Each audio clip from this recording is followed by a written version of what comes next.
Paniniwala ba o walang katuturan na paniniwalaan? Sa mundong ito, di mo alam kung saan patungo ang buhay na meron ka ngayon, pinanganak ka lang ba para paniwalaan ang nakasanayang paniniwala ng mga taong nasa paligid mo or sadyang namulatan muna ang ganong aspeto na kailangan mo maniwala na may Diyos? Gaano kalawak ang kaisipan ng tao? Hindi ba't walang hangganan ang ating kaisipan? Minsan tanong muna ba sa sarili mo na ang Biblia ay isa lamang likha ng isang mahusay na writer na mahihintulad sa mga writer sa mga nobela? Ganun ba kababaw ang paniniwala ng tao sa Diyos-Diyosan sa ating lipunan?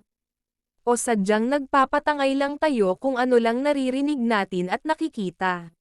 Sa dame kong nasaksihan sa mundo, sadyang bang walang Diyos ayon sa mga taong walang paniniwala?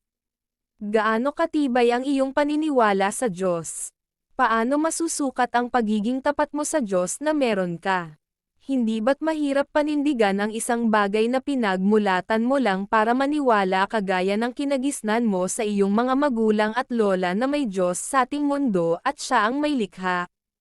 Alam mo kung bakit di mo kailangan patunayan sa nakakarami ang iyong paniniwala. Dahil simula sa Paul di mo obligasyon magpaliwanag sa kanila para paniwalaan ang paniniwala mo sa may kapal. Dahil simula nang dumating ka sa mundo ito, nakasulat na ang iyong buhay, kung kailan ka mamatay, kung hanggang kailan ka mabubuhay. Mahirap paniwalaan ang mga ganitong katagang sapagkat kung ang lipunan ay humihingi ng pruweba para paniwalaan ka, sadyang mapaglaro ang mundo na kung saan ay maraming sinasamba na walang patutunguhan sa realidad. Masyado na ba mahina ang iyong paniniwala kung bakit ngayon ay nagdadalawang isip ka na sa iyong pinaniniwalaan? Or sadyang going in the flow ka lang sa bawat taong naniniwala na may Diyos? Mapapayo ko lang kaibigan, ipagpatuloy mo kung anuman ang pinaniniwalaan lalo na kung ito ay takbuhan mo tuwing sinusubok tayo ng panahon at problema sa mundo. Di niya kailangan sumagot sa bawat pangalangin natin, kusa niyang ibibigay ang bawat pagsubok upang lalo tayo lumakas hinaharap.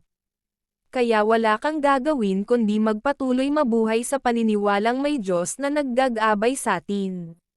At sa mga taong walang paniniwala, si Lord na bahala. Amen.